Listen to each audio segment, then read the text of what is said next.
नाजरीन, welcome to sports JK. This is Javed ji. नाजरीन, तो आज बहुत ही बड़ा मैच होने वाला है कोलंबो श्रीलंका में पाकिस्तान और इंडिया के दरमियान।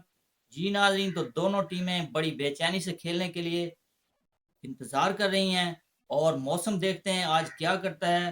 तकरीबन सेम ही वेदर कंडीशन है कल के मैच वाली, जैसे श्रीलंका और बांग्लादेश के दरमियान मैच हुआ था और जो श्रीलंका ने बांग्लादेश को हराकर दो कीमती पॉइंट हासिल किए हैं। जी नाज़रीन, तो देखते हैं, उम्मीद करते हैं कि आज का मौसम भी इसी तरह बेहतर हो जैसा कि कल था।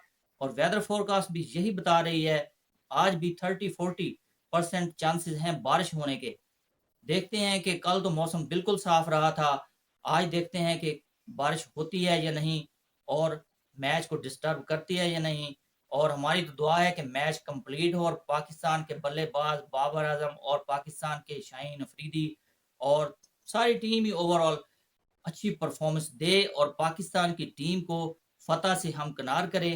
जी नाजरीन, तो बाबर आजम ने प्रेस कॉन्फ्रेंस करते हुए अपने खिलाड़ियों को बैक किया और टीम को बैक किया और उन्होंने कहा कि जो खिलाड़ी आउट ऑफ फॉर्म हैं उनको भी हम खिलाएंगे, उनको भी कॉन्फिडेंस देंगे ताकि वो अपनी फॉर्म बहाल करें और इसी कम्बिनेशन के साथ जाएंगे।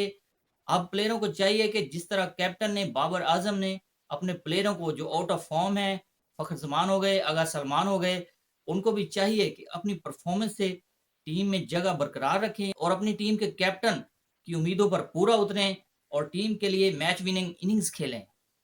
जी नाजरीन, तो प्रेस कॉन्फ्रेंस में एक और सवाल के जवाब पर विक्रांत गुप्ता ने जब पूछा कि आपको श्रीलंका में एज हासिल है या इंडियन को एज हासिल है, जी तो विक्रांत गुप्ता के सवाल पर बाबर आजम ने जवाब देते हुए कहा कि ये तो मैच वाले दिन पता चलेगा कि किसको ज्यादा एज हासिल है और कौन सी टीम अच्छा खेलती है। लेकिन हम पिछले काफी दिनों से ट्रैवलिंग कर रहे हैं और पिछले एक डेढ़ माह से श्रीलंका में खेल कर भी गए हैं और इस तरीके से देखा जाए तो हमें एज हासिल है श्रीलंका में।